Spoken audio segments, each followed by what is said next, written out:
Halo Bapak dan Ibu. Bapak Ibu pernah merasakan mentok atau buntu dalam berkomunikasi? Apapun yang kita sampaikan tidak dipahami, salah penafsiran, tidak didengarkan atau mungkin didengarkan tapi malas-malasan atau tidak antusias. Pokoknya seperti tidak sampai pesan yang dikomunikasikan. Sebagai kepala sekolah, saya beberapa kali mengalami ini. Setelah saya pikir-pikir, sepertinya saya yang belum paham kemampuan komunikasi diri dengan baik. Nah, kalau begitu, gimana kalau kita sama-sama belajar pahami kemampuan komunikasi diri melalui video ini? Sebagai langkah awal, kita perlu paham mengapa komunikasi penting dalam kepemimpinan kepala sekolah. Kepemimpinan adalah kegiatan memengaruhi orang lain agar bekerja dengan penuh kemauan untuk mencapai tujuan bersama. Untuk memengaruhi, kepala sekolah perlu memiliki kemampuan komunikasi. Lalu, apa saja fondasi dalam komunikasi bagi seorang kepala sekolah? Pertama, kredibilitas berkaitan erat dengan kepercayaan. Seorang kepala sekolah perlu memiliki kredibilitas seperti kualifikasi atau tingkat keahlian. Contoh kredibilitas kepala sekolah tercermin dari kemampuannya untuk memahami pendidikan. Kedua, kejelasan pesan kepala sekolah juga penting agar tidak terjadi salah tafsir. Kejelasan juga dapat berarti keterbukaan dan transparansi. Contoh, kepala sekolah dianggap mempunyai keterbukaan ketika berani membahas anggaran dengan melibatkan seluruh warga sekolah. Ketiga, kepedulian kepala sekolah ditunjukkan melalui perhatian kepada orang lain. Hal ini dapat dilakukan dengan cara sederhana, seperti memberi senyum, bertanya kabar, memberi pujian. Dengan menunjukkan perhatian, kepala sekolah bisa membuat warga sekolah merasa dihargai dan penting. Fondasi tersebut penting untuk membangun sikap positif dalam komunikasi. Selanjutnya, kita juga perlu pahami bagaimana sikap dalam komunikasi, terutama pada saat presentasi. Ada 3 sikap yang dibutuhkan ketika presentasi, yaitu sikap terhadap diri sendiri, sikap terhadap topik, dan sikap terhadap audiens. 1. Sikap terhadap diri sendiri. Kepala sekolah perlu mempertimbangkan hal yang ada pada diri sendiri ketika presentasi, seperti pemilihan kata, gestur, sampai dengan ketika memberikan umpan balik. Visi, misi, dan program yang bagus tidak akan tersampaikan dengan baik apabila kepala sekolah menyampaikannya dengan kurang percaya diri, tidak bersemangat, dan penuh kekhawatiran. 2. Sikap terhadap topik. Pada saat yang sama, audiens juga akan merasakan keterkaitan pembicara dengan topik. Misalnya, pemahaman tentang program pembelajaran berbasis proyek tidak akan tersampaikan jika kepala sekolah tidak menguasai atau kurang menyukai topik tersebut. 3. Sikap terhadap audiens. Kepala sekolah perlu menunjukkan sikap peduli dan berupaya memahami audiens.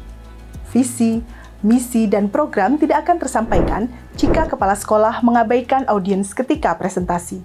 Sehingga, kepala sekolah perlu menunjukkan minat dan membangun interaksi dengan audiens. Selain itu, kepala sekolah perlu mengetahui level komunikasi Bapak Ibu saat ini. Setidaknya ada 5 level komunikasi, yaitu verbal, fisik, auditori, emosional, dan energetik. Berikut deskripsi dan contoh presentasi di setiap levelnya. Level verbal. Saat ini, saya akan membahas mengenai strategi pembelajaran baru yang akan diterapkan di sekolah. Level fisik. Saat ini kita akan membahas mengenai strategi pembelajaran baru yang akan diterapkan di sekolah. Level auditori. Strategi ini tidak hanya meningkatkan hasil belajar murid, tetapi juga akan memberikan mereka kesempatan untuk berkembang secara menyeluruh. Level emosional. Saya bersemangat untuk melihat penerapan strategi ini akan memberikan dampak positif bagi murid kita. Level energetik. Mari bersama-sama menciptakan lingkungan belajar yang mendorong dan mendukung kebutuhan belajar setiap murid kita.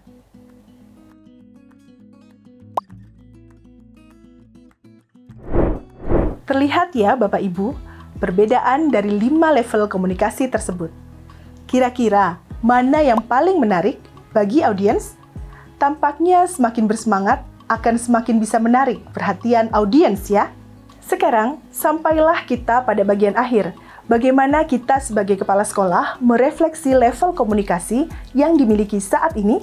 Level komunikasi verbal mewakili pemikiran dan pesan yang ingin disampaikan.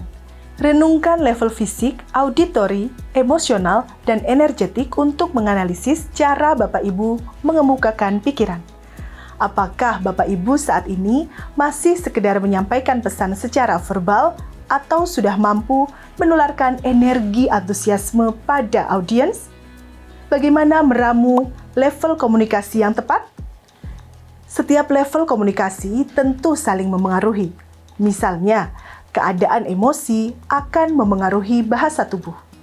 Perhatikan gerak tubuh dan postur tubuh, pilihan kata, nada dan irama Bapak Ibu saat berkomunikasi agar pesan yang disampaikan dapat meyakinkan dan menularkan antusiasme pada audiens. Kemampuan komunikasi merupakan faktor penting dalam kepemimpinan kepala sekolah. Sebagai komunikator, kepala sekolah perlu memahami fondasi dalam komunikasi, sikap dalam presentasi, dan level komunikasi. Dan tidak kalah penting, kepala sekolah harus mampu meramu semua itu dalam diri sehingga dapat memengaruhi warga sekolah dan mitra untuk terlibat mewujudkan visi, misi, dan program sekolah. Jadi mari, terus asah kemampuan komunikasi Bapak Ibu. Salam semangat!